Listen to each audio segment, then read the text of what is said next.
Good morning, and good evening, good afternoon, wherever you are. Welcome to Ready to Cross New York.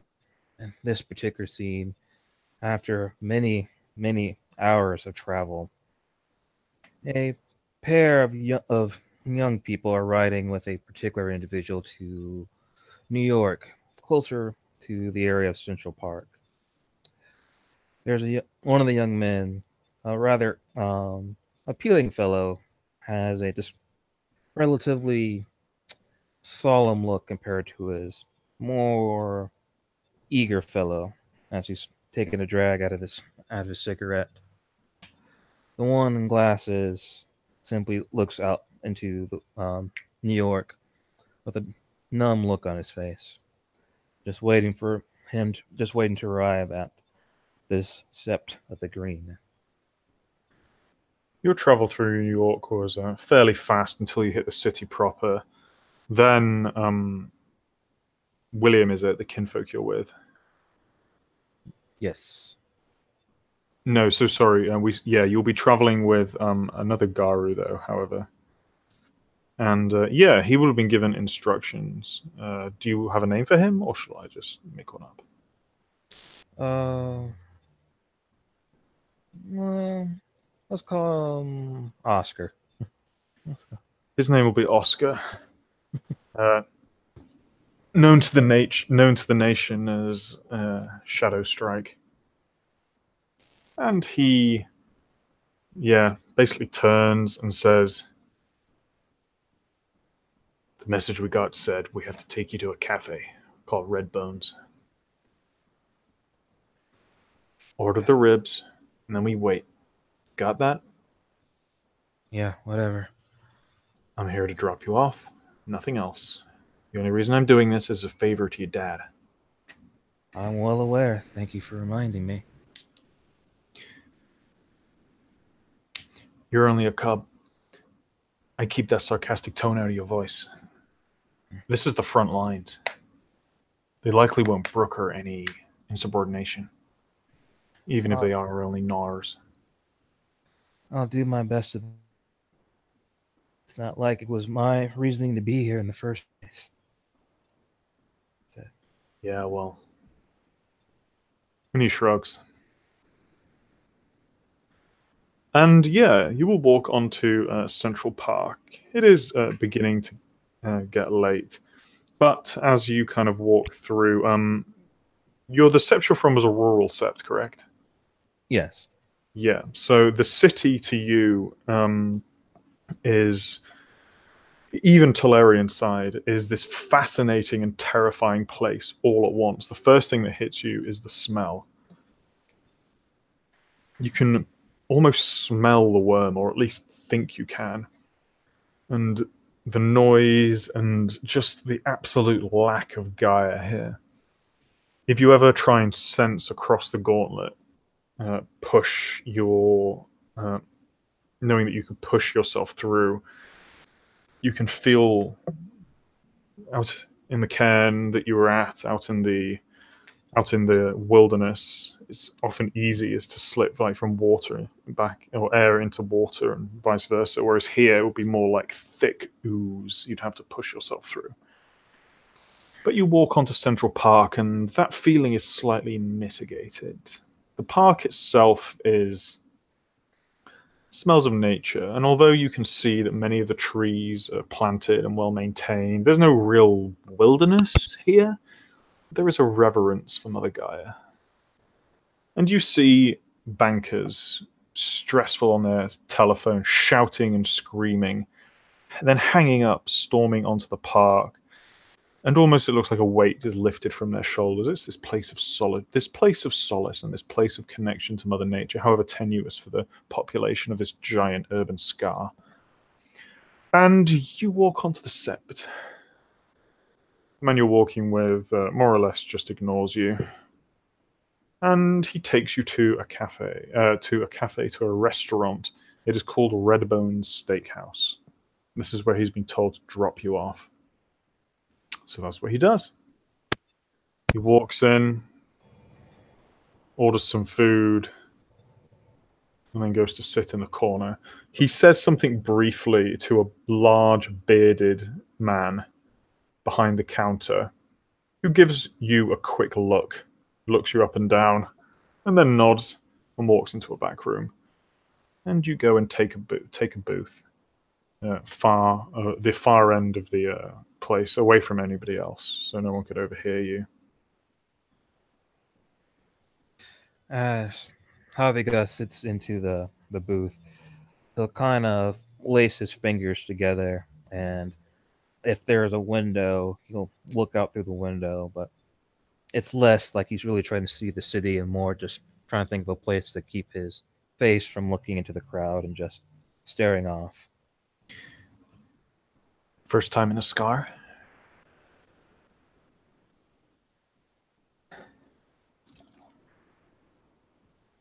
Havika remains silent as he looks just at the window. I'm talking to you, kid. We gotta sit here and we gotta wait. I hear these places. Yeah? What do you hear? No doubt movies, Facebook, right? Things like that. Yeah, I guess. Kids. This place is supposed to be a scar. Then all the people in here, are they just bacteria? Sound like a Talon. Some see it like that. Some, like the Coggies, see them as victims. It's up to you to make your own mind up. If you're a glasswalker, you love this place. Not enough trees here. The buildings block off the air circulation. This place is stagnant yet sterile. Stinks. Well, from what we hear, there'll be plenty to keep you busy at least. You can focus that temper on something that's not your fellow Garu. He had it coming. Lucky he only lost an eye. He softens slightly. You see his shoulders kind of shrug, and he says, "Look, we all heard what happened, and I get it. Some of the older, some of the lupus, they think attacking a fellow Garu is worse than, well, you know. Not all of us feel that way. We know what you did. If you make rank, you prove yourself, you get your temper under control, I'm sure the Sept will welcome you back." There's nothing there anymore. I bet they gave up looking for her too.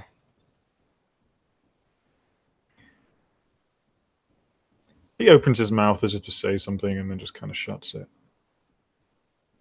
Either way, you can make this your home. Or somewhere else. My purpose of being is for the nation, nothing else. And when he says that, it's just really hollow, like almost like a defeatist tone.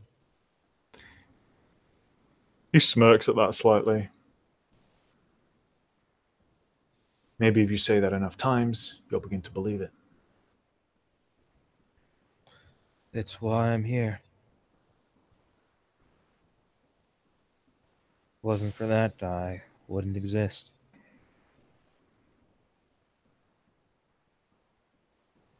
Don't be so morose. You've I'm got not adventure waiting for you. You can put what happened behind you. I'm not being morose, Mr. Truth. He told me so. I'm nothing more than a prize.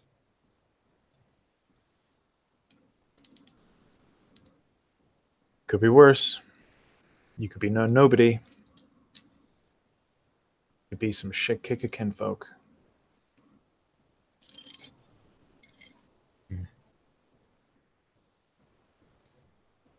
Or you could be one of them. Out there. No purpose. No direction. Half of the people in this goddamn place have probably got Banes preying on their Umbra presence. But you're not. You've got a purpose. You've got a place. You've got a job.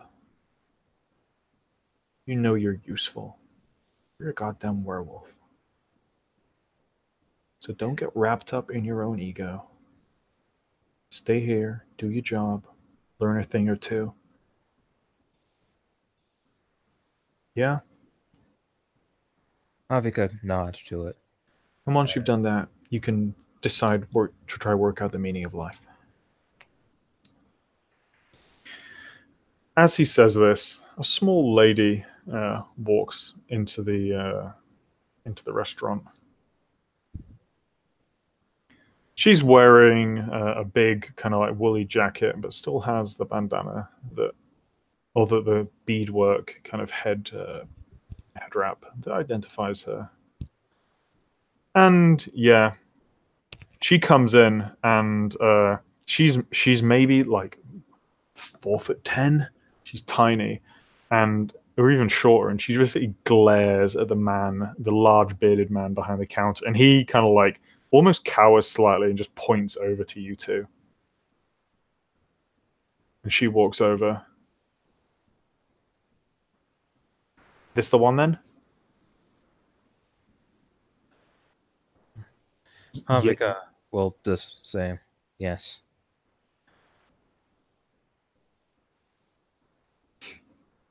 I'll forgive that this time. Sorry, Raya. My name is Unwent Vengeance. I am truth catcher of this, Sept, Philodox of the rank of Athro, of the tribe of Wendigo. We hear you are both from Big Brother. And Havika will just nod. And then he'll say he'll say, I wasn't expect to see younger brother here. Why not? The white man has been here 200-300 years. We have been here millennia. And we will be here for millennia more when they are gone from our shores. He just nods to that and responds weakly, yes, Raya. You're his guardian, correct? I am, Raya. He actually, while you see he does this, he pulls down the collar of his shirt, exposing his collarbone. She just nods. Well, the den father is away. I will talk to him. It will be nice to talk to one from the pure tribes. I hear that this one has a temper, though. Attacked his brother. Yes, Raya. That is why he's been sent here. Well, you can stay if you would like. You can be found accommodation with some of the other kin and given food. Or you can go. This one is under our protection now. Yes, Raya.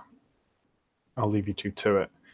And he stands up and gives you a final squeeze on the shoulder and then walks off. He actually goes to basically the other side of the restaurant with his food.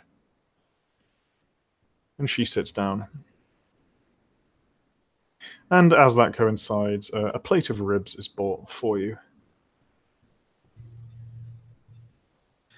Havika will look at it with interest, but he doesn't make a move. She's looking at you quizzically. Why do you not eat? I was not given permission. Good. It is right and proper that the senior eat first. And she reaches over and takes a rib. Takes a bite out of it.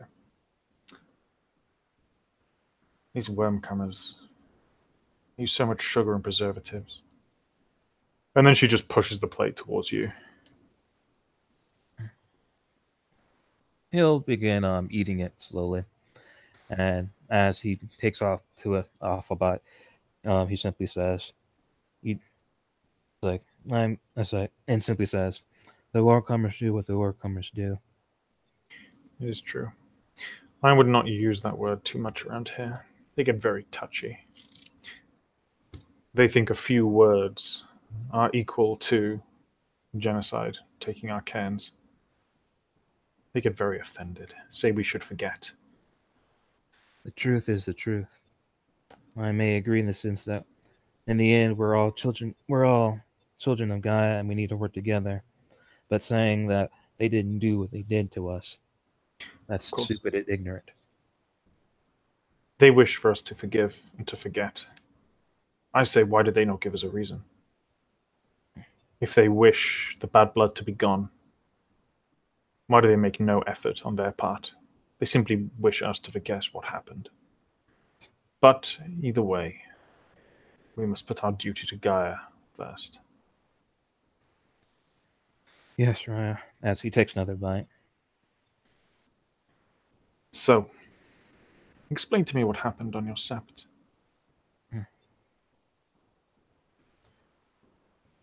And he straightens up after he finished one of the ribs.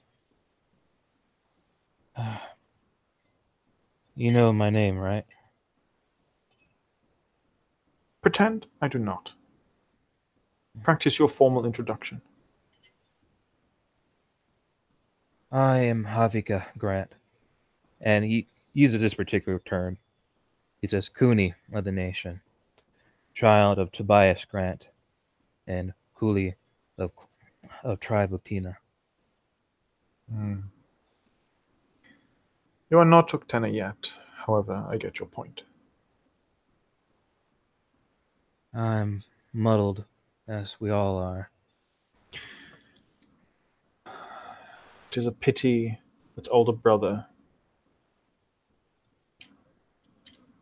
has gone to takening kinfolk, not of these lands.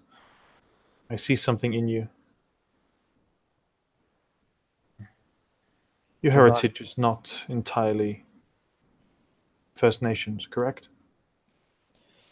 She uses the Canadian term for Native American. Tobias Grant is that of tribe Shadowlord.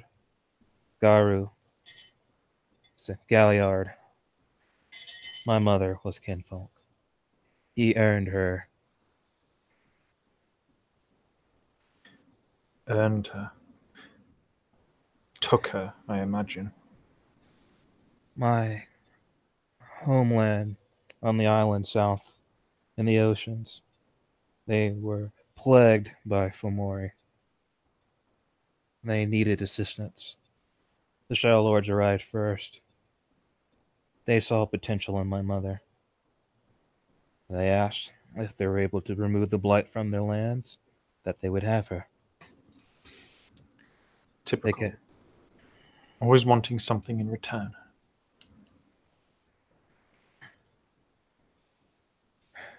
Apologies. Do continue. I am riveted. They kept it in the bargain, and so my family did so in return. Though they did not explain the baggage that my father had behind him. Apparently he had a mate before my mother. I don't know her name, nor do I really care. But they had a son before me. He does not care for me nor my mother, but my father protected me and her for the time being when we went to the land of the Shadow Lords. That must have been quite something. I hear their lands are poisoned with worm taint. The area we were was protected and clean.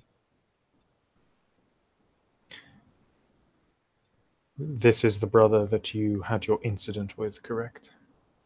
Yes. Colum is his name. And what is his rank? Cub also? He is, and I'm sorry, I forgot the word for first rank. Cleith. Yeah. He is a Cleith of the nation. You attacked one higher ranking than you. I had proper reason to do so. From what I hear, he came off worse from the fight. I only took his eye. I wish I castrated him. Hmm. A cub attacks a Cleith, injures him fairly brutally. In Little Brother's tribe, we would not punish this.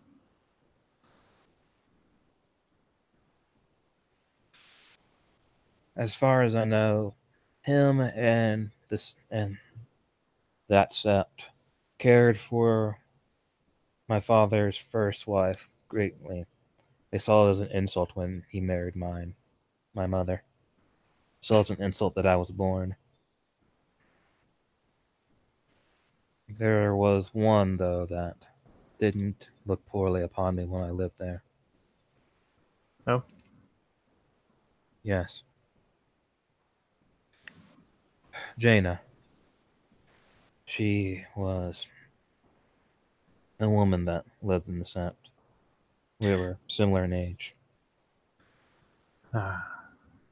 Tale as old as time. We promised us to each other when the time was right.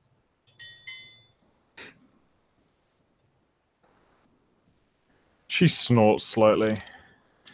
A folly of youth. You will get over that. Well, as far as I know, she's either dead or gone. She went missing after when my brother tried to force himself upon her. Ah. This makes more sense now. I imagine your old sept is looking for her now. We looked for several days. We couldn't find her. Hmm.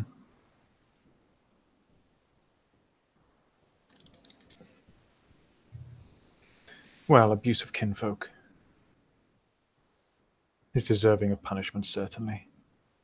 Personally, if I was the truth catcher of this sept, I would not have punished you for this. I would have punished the Cleith who could not defend himself and was forcing himself upon kinfolk. Disgraceful behavior. Disgraceful indeed, but he had more political power than I did. Ah, yes. Oh, Shadow Lord. Well, I will give you the lowdown. The cubs on this sept, there are several dens you can stay in veil warded areas. Or you can find accommodation in the city. It is a disgusting place. You see men and women sleeping on the street, spitting, waste spilling over their concrete pavements. Sometimes you see a flower come between the cracks in the concrete, only to be stomped down by the masses. This place is overpopulated, teeming with disease and worm taint. There is lots of work to be done.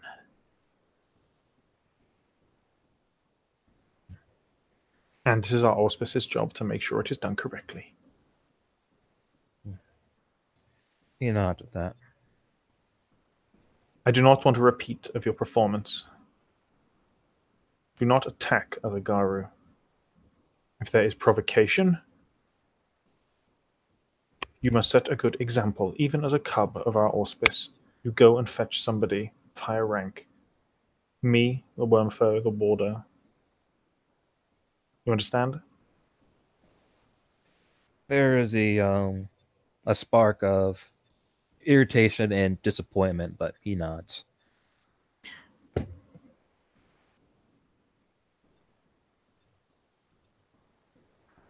She just is looking at you. Have I said something that have annoyed you? No, Raya. Then why do you make this face?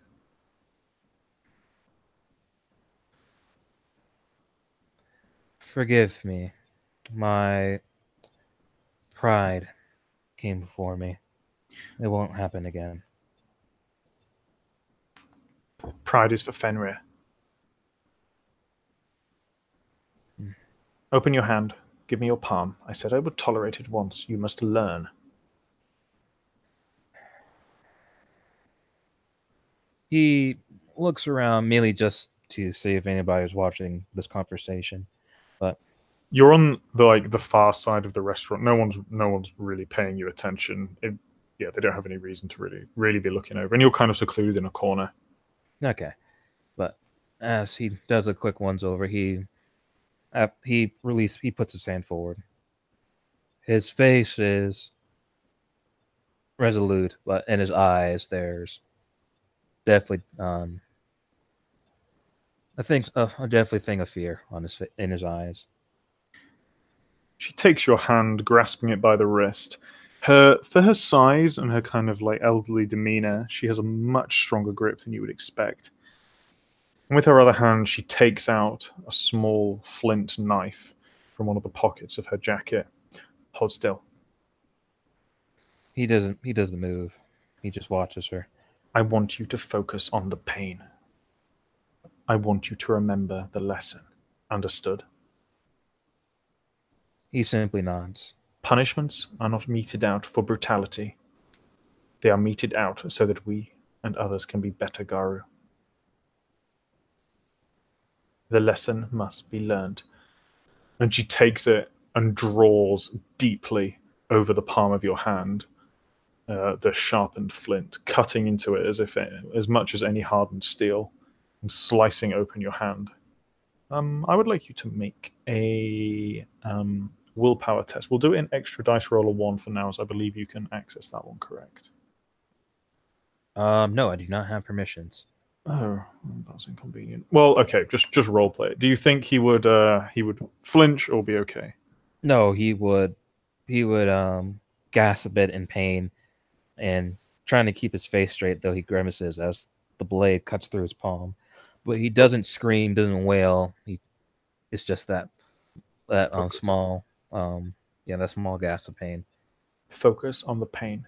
We are not animals. We are Garu. We are above it. There are much harder things to come in your future than a little cut.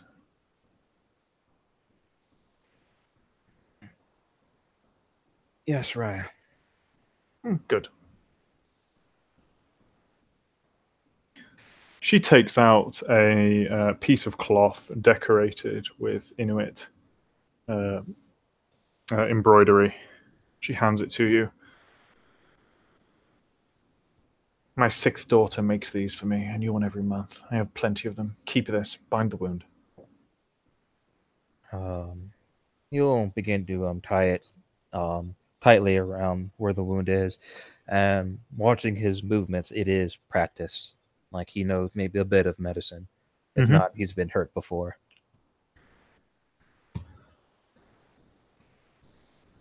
While you're on this sept, you will not leave unless accompanied by another Garu and with permission of the Den Father. The city is not safe. This applies doubly in the Umbra.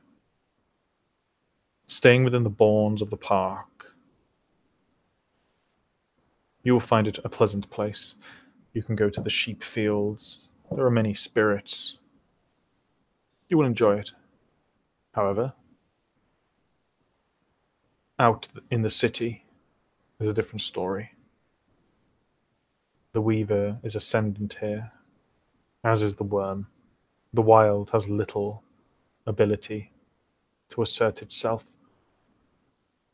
Do not go out. It is dangerous.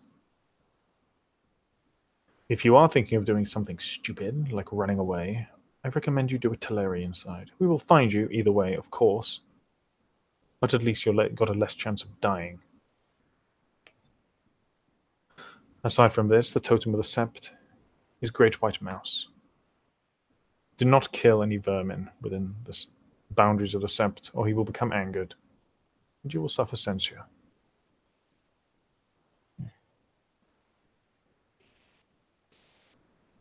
Yes, right. As he's kind of rubbing his hand where the wound is over the cloth and kind of flexes his hand. Aside from this, I believe there is nothing else. I will take you to an area that you can cross.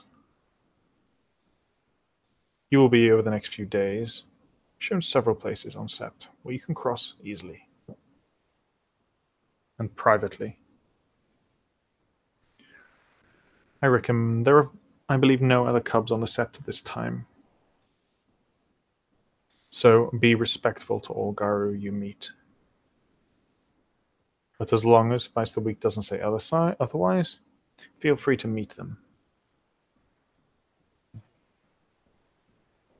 And hearing that, he'll nod, and he'll do this in Cherokee, but still basically say, "Yes, Raya."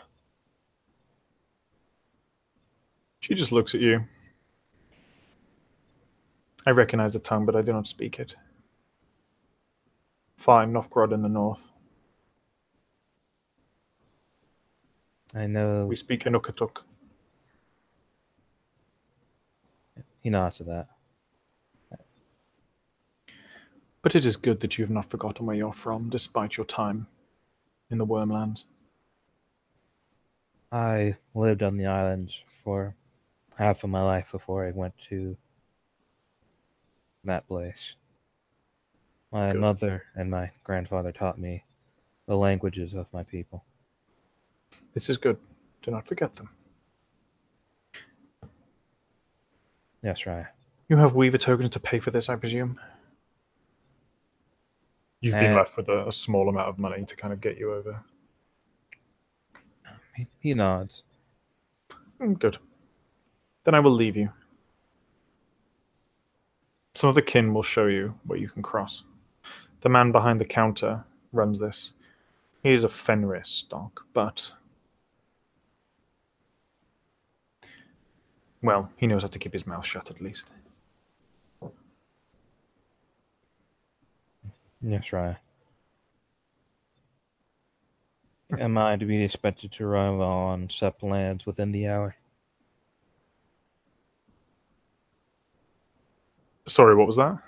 He says, "Am I to be there within the hour?" My dear boy, this is Septlands. The entire park is the bourne of the Sept of the Green. Like he kind of blinks in a little bit of confusion and shock. You have a lot to learn. And with that, she'll just walk off.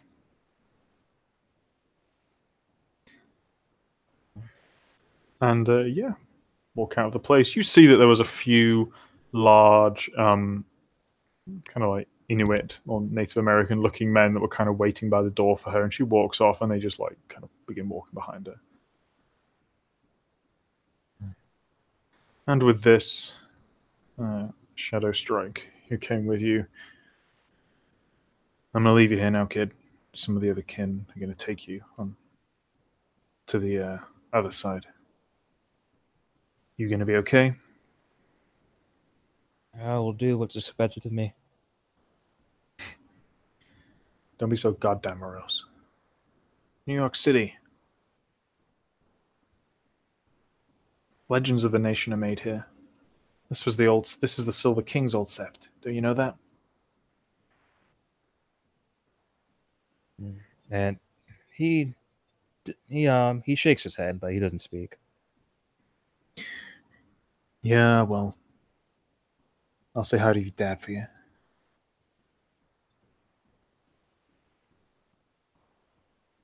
Then he'll turn to Shadow Strike and state, "Tell him he should have gave me a gun instead of another mouth to worry about."